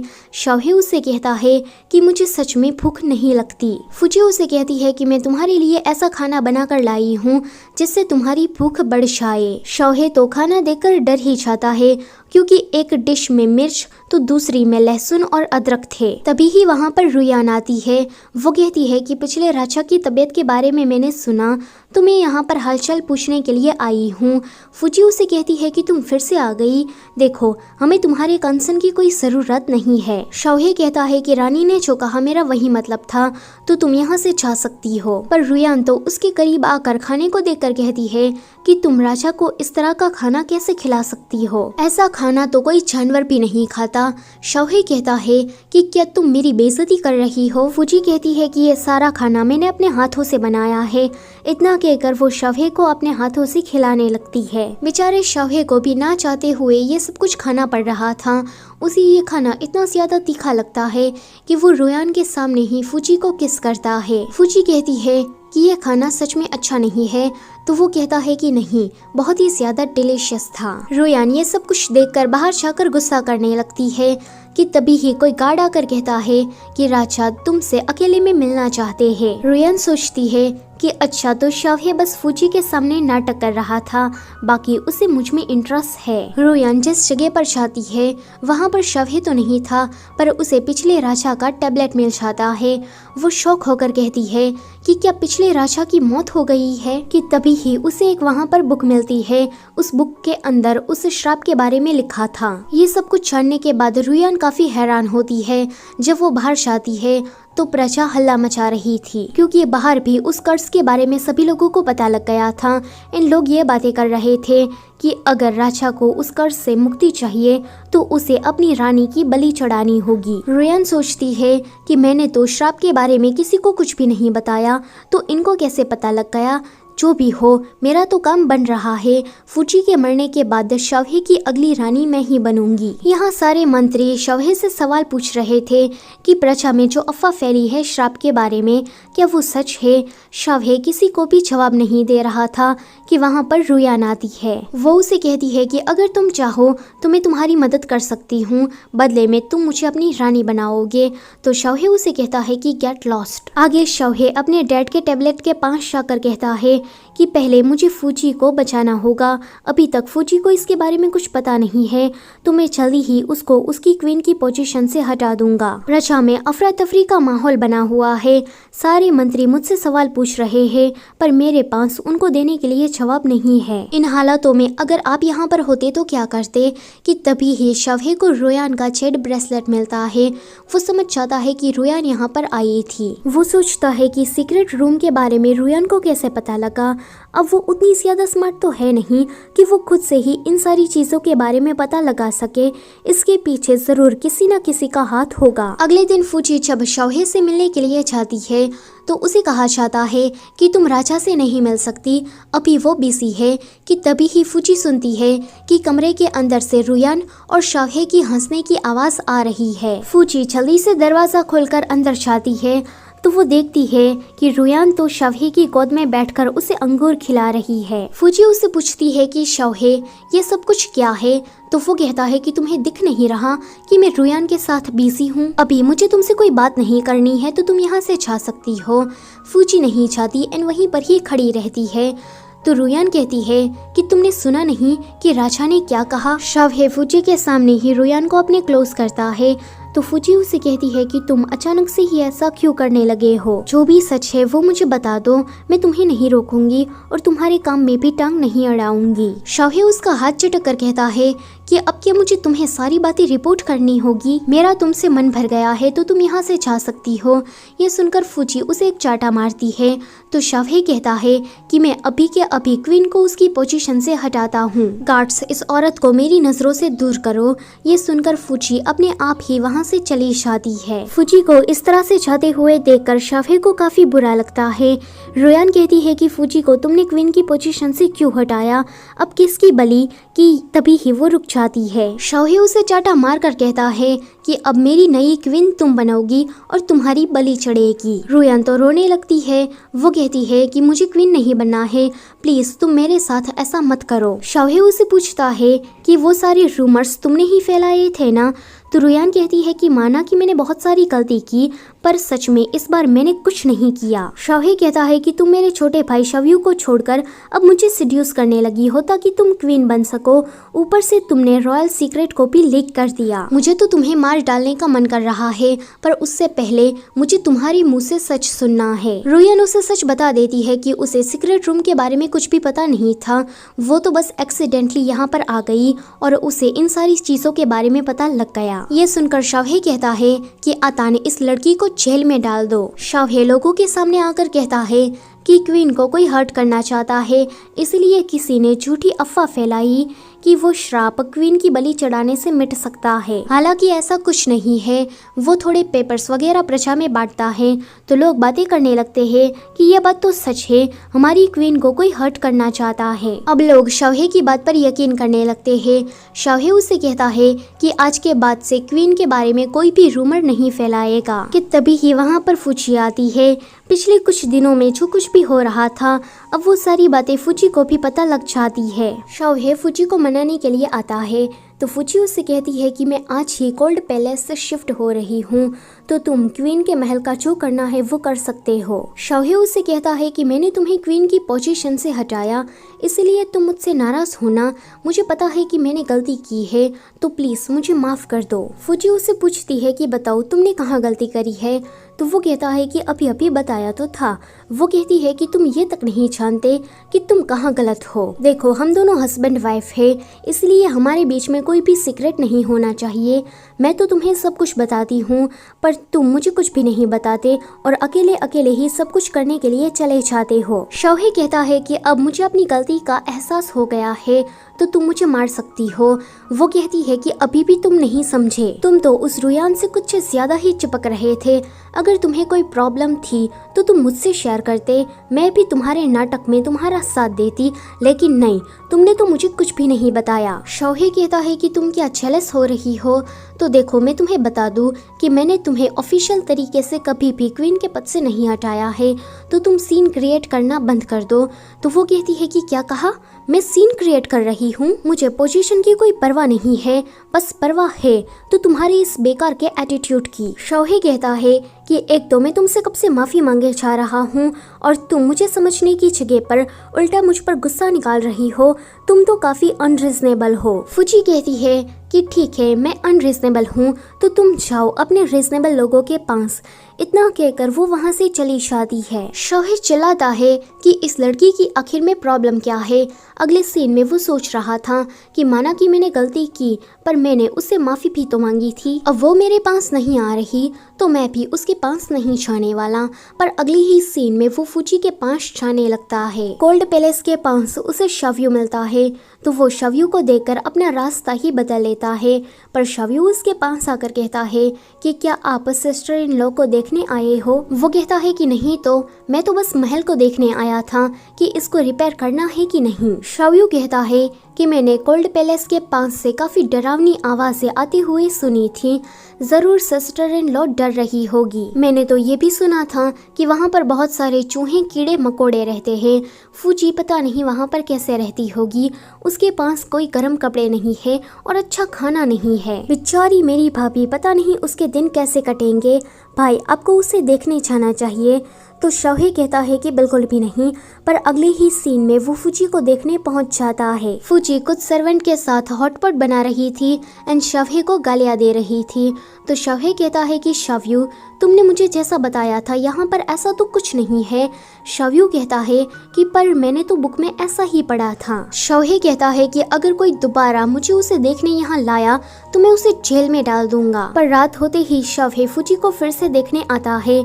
फूची ड्रंक होकर सो रही थी, तो शौहे उसे उठाकर अपने कमरे में लाता है। अगले दिन जब फूची उठती है तो वो शौहे को इतना क्लोज देखकर पूछती है कि मैं यहाँ पर कैसे आई। तो शौहे कहता है कि ये सवाल तो मेरा होना चाहिए। कल रात तुम भूतों की तरह स्लीप वॉकिंग करते हुए मेरे पास चली आई। जब मैंने तुम्हें कहा कि तुम वापस जाओ तो तुम मुझे गले लगाकर सो गई। अगर तुम्हें यहाँ वापस आना है तो तुम आ सकती हो, खुद को इस तरह से एम्बेरस मत करो। पर वो देखता है कि फूची तो वहाँ से जा चुकी है। यहाँ पर मैनेजर सॉन्ग अपने लीडर से मिलने के लिए जाता है। उसका लीडर उसे कहता है कि शौहे ने उस श्राप वाले मामले को इतनी अच्छी तरीके से हैंडल कैसे कर लिया। पर जो भी हो, अब तुम उसकी दवाई का डोज बढ़ा दो, वो 1 ही महीने के अंदर मर जाना चाहिए। यहाँ फूची शौहे के पास फिर से ना चली जाए, इसलिए वो खुद को बेड से बांध देती है। पर अगली सुबह जब वो उठती है तो वो शौहे के कमरे में थी। शौहे कहता है कि कल रात तुम्हारे लोग तुम्हें यहाँ छोड़कर चले गए। एक फ्लैशबैक में हमें दिखाया जाता है कि शौहे अपने कुछ लोगों को लेकर फूची को बेड के साथ उठाकर अपने कमरे में लाता है। फूची कहती है कि मैं ऐसा नहीं कर सकती, तो शौहे कहता है कि तुम मेरे पास रहने के लिए इतनी डिस्परेट हो कि तुम ये सब कुछ करने लगी। अगर तुम्हें आना ही है तो सीधे सीधे आ जाओ, इस तरह से नाटक करने की क्या जरूरत है। पर वो देखता है कि फूची तो वहाँ से फिर से चली गई है। तो वो कहता है कि यह लड़की इस तरह से नहीं सुधरने वाली, अब मुझे ही कुछ करना होगा। फूची जब गोल्ड पैलेस जाती है तो वहाँ पर बोर्ड लगा था कि अब तो ये क्वीन का पैलेस है। ये देखकर फूची कहती है कि शौहे तुम बहुत ही ज्यादा चाइल्डिश हो। वो उसे गालियाँ दे ही रही थी कि अतान आकर कहता है कि शौहे फेंट हो गया। वो भागकर शौहे के पास जाती है तो डॉक्टर बताता है कि पहले राजा को जो बीमारी थी वही शौहे को हो गई है। उसकी पल्स काफी ज्यादा वीक है और इस बीमारी का हमारे पास कोई भी इलाज नहीं है। डॉक्टर के वहाँ से जाने के बाद फूची शौहे के साथ सो रही थी। शौहे उसे कहता है कि जब मुझे राजगद्दी पर बिठाया गया तब ही मैं मेंटली प्रिपेयर था कि ये सब कुछ होगा ही, पर इतनी जल्दी ये मैंने एक्सपेक्ट नहीं किया था। फूची उसे कहती है कि ऐसी बातें मत करो, तुम्हें कुछ नहीं होगा। पर अगले दिन शौहे लेटर लिखते लिखते बेहोश हो जाता है। जब फूची उसके पास आती है तो उसे शौहे का लेटर मिलता है। उसमें शौहे ने लिखा था कि मुझे पता है कि तुम अपनी फैमिली को लेकर काफी चिंता में रहती हो, तो डोंट वरी, मैंने तुम्हारे डैड को बचा लिया है और तुम्हारी फैमिली भी ठीक है। आज तुम्हारा जन्मदिन है, इसीलिए मैंने तुम्हारे लिए ये 2 डॉल्स बनाई है, जिनमें से एक मैं हूँ और एक तुम। मुझे तुम्हारे साथ बूढ़ा होना है, तुम्हारे साथ सी माउंटेन पर घूमने के लिए जाना है, तुम्हारे साथ फर्स्ट स्नोफॉल देखनी है, पर मुझे नहीं पता है कि आगे मैं ये कर पाऊंगा कि नहीं। ये सब कुछ पढ़कर फूची थोड़ी इमोशनल हो जाती है। अगले दिन उसकी मेड उससे पूछ रही थी कि आपके डैड का लेटर आया है तो उसने उसमें क्या लिखा है। तो फूची उसे बताती है कि मेरे डैड सही सलामत है और उसने कहा कि वो बुढ़ा प्राइम मिनिस्टर लियांग अब जेल जा चुका है। फिर वो सोचती है कि मेरे डैड तो किसी भी मैनेजर सॉन्ग को जानते ही नहीं, तो फिर मैनेजर सॉन्ग ने मुझसे झूठ क्यों कहा होगा। तभी ही वहाँ से मैनेजर सॉन्ग शौहे की दवाई लेकर गुजरता है। तो फूची उसे रोककर उसे बातों में उलझाने लगती है एंड उसे पता लगता है कि ये बुढ़ा कुछ तो झोल कर रहा है। अगले सीन में शौहे को फूची कहीं भी नहीं मिलती तो वो काफी गुस्से से कहता है कि इस लड़की को मैंने खुला क्या छोड़ा, इसने तो घर से भागना ही शुरू कर दिया। तभी ही वहाँ पर फूची आती है। शौहे उसे कहता है कि फूची तुम पिछले 2 दिनों से। तो फूची कहती है कि मैं थक गई हूँ, मुझे आराम करने दो। शौहे सोच में बढ़ जाता है कि फूची ने आज से पहले कभी भी ऐसा तो नहीं किया, फिर अचानक से इसे क्या हो गया है। पर अगले दिन जब वो सोकर उठता है तो फूची उसके पास नहीं थी। वो कहता है कि इसको बाहर घूमने की इतनी पड़ी है कि ये मेरे साथ 2 मिनट ज्यादा सो भी नहीं सकती। यहाँ फूची दूर से ही मैनेजर सॉन्ग पर जासूसी कर रही थी तो उसे पता लगता है कि यह मैनेजर सॉन्ग शौहे की दवा में कुछ मिलाता है। मैनेजर सॉन्ग बाहर किसी से मिलने के लिए जा रहा था तो फूची उसका फिर से पीछा करती है। अब तो मैनेजर सॉन्ग को भी शक हो गया था कि कोई तो उसका पीछा कर रहा है। वो जैसे ही फूची को पकड़ने वाला था कि वहाँ पर शौहे आकर उसे किस करने लगता है। मैनेजर सॉन्ग कहता है कि ये आजकल के बच्चे कहीं पर भी शुरू हो जाते हैं। फूची कहती है कि तुम यहाँ पर कैसे? तो वो कहता है कि आजकल तुम कुछ ज्यादा ही बाहर जाने लगी हो, तो मुझे देखना था कि तुम बाहर जाकर करती क्या हो। अगले सीन में फूची शौहे को सब कुछ सच बता देती है एंड कहती है कि तुम्हें कोई सीरियस बीमारी नहीं है, बल्कि मैनेजर सॉन्ग ही तुम्हारे खाने में दवाई मिलाता था और तुम्हारे डैड को भी इसी ने ही जहर देकर मार डाला है। और जहाँ तक उस श्राप की बात है तो श्राप जैसा कुछ नहीं है, बल्कि इसी मैनेजर सॉन्ग ने ही यह सारा रायता फैलाया है। शौहे कहता है कि मेरे डैड ने मुझे बताया था कि मैनेजर सॉन्ग पहले मंदिर में साफ सफाई का काम करता था, तो मेरे डैड को उस पर दया आ गई एंड उसने उसे राजमहल में जॉब दिला दी।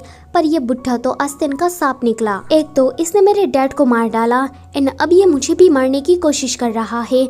कि तुम्हारे पास उसके खिलाफ कोई सबूत है? तो वो कहती है कि अभी तो नहीं है। अगले सीन में शौहे अपने दोनों भाइयों को मैनेजर सॉन्ग के बारे में बता देता है।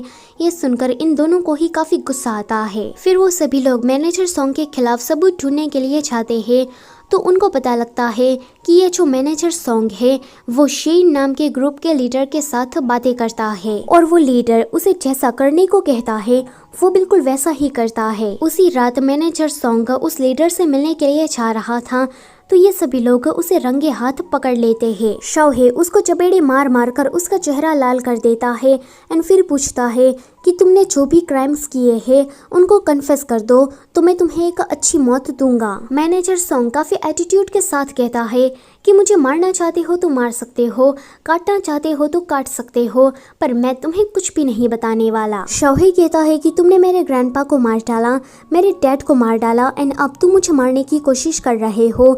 मेरे मरने के बाद बेयून राज्य का कोई राजा नहीं रहेगा। ऐसे में प्रजा में अफरा तफरी मच जाएगी और उसी टाइम पर तुम वेस्ट से हम नॉर्थर्न वॉल पर हमला करोगे। यही तुम्हारा प्लान था ना? तो मैनेजर सॉन्ग कहता है कि तुमने सही अंदाजा लगाया, हमारा प्लान यही था, पर अब तुम मुझे मार सकते हो, मेरे मरने के बाद तुम भी मर जाओगे। तो फूजी उसे चाटा मार कर कहती है कि जल्दी से एंटीडोट दो। मैनेजर सॉन्ग कहता है कि मैं तुम्हें एंटीडोट नहीं देने वाला और मैंने एंटीडोट को ऐसी जगह पर छुपाया है जिस जगह के बारे में तुमने कभी सोचा भी नहीं होगा। तभी ही वहाँ पर शावियो एंटीडोट लेकर आ जाता है। ये देखकर मैनेजर सॉन्ग को इतना बड़ा झटका लगता है कि उसे हार्ट अटैक आ जाता है एंड उसकी मौत वहीं पर ही हो जाती है। अगले सीन में एंटीडोट को खाने के बाद शौही को अच्छा लग रहा था तो वो इन दोनों भाइयों से पूछता है कि ये एंटीडोट तुम्हें कहाँ से मिला। तो शौयू कहता है कि मैनेजर सॉन्ग के थूकने के बर्तन के पीछे चिपकाया हुआ था। ये सुनकर शौही उल्टी ही करने वाला था पर फूजी उसका मुंह बंद कर देती है। अगले सीन में शौयू के सामने ये दोनों फ्लर्ट कर रहे थे तो वो चिढ़कर कहता है कि मुझ जैसे सिंगल के सामने ये सब कुछ करके तुम्हें पाप लगेगा। वो गुस्सा होकर वहाँ से चला जाता है। फिर हमें 5 सालों के बाद का सीन दिखाया जाता है जहाँ पर फूजी और शौहे अपने बच्चों के साथ खेल रहे थे। इसी के साथ इस ड्रामा का एंड यहीं पर ही होता है। अभी आप लोग ये सोच रहे हो ना कि मैनेजर सॉन्ग के लीडर का क्या हुआ, वो तो अभी तक जिंदा है। तो देखो, वो जो लीडर था वो मैनेजर सॉन्ग के जरिए राजमहल में दखल अंदाजी करता था, पर अब तो मैनेजर सॉन्ग ही नहीं रहे तो वो भला किसे ऑर्डर देता। और जहाँ तक वेस्ट की तरफ से हमला होने की बात थी तो शौहे अभी तक जिंदा है तो उनका प्लान ऐसे ही फ्लॉप हो जाता है। मैं आशा रखती हूँ कि आपको मेरी एक्सप्लेनेशन पसंद आई होगी। मैंने इसे पूरा डिटेल में एक्सप्लेन किया है इस तरह से कि आपको अलग से ड्रामा देखने की भी ज़रूरत नहीं पड़ेगी। सो गाइस, वीडियो होती है यहीं पर ही ख़त्म। वीडियो से जाने से पहले लाइक, शेयर और मेरी चैनल को सब्सक्राइब करना मत भूलना। Thank you for watching.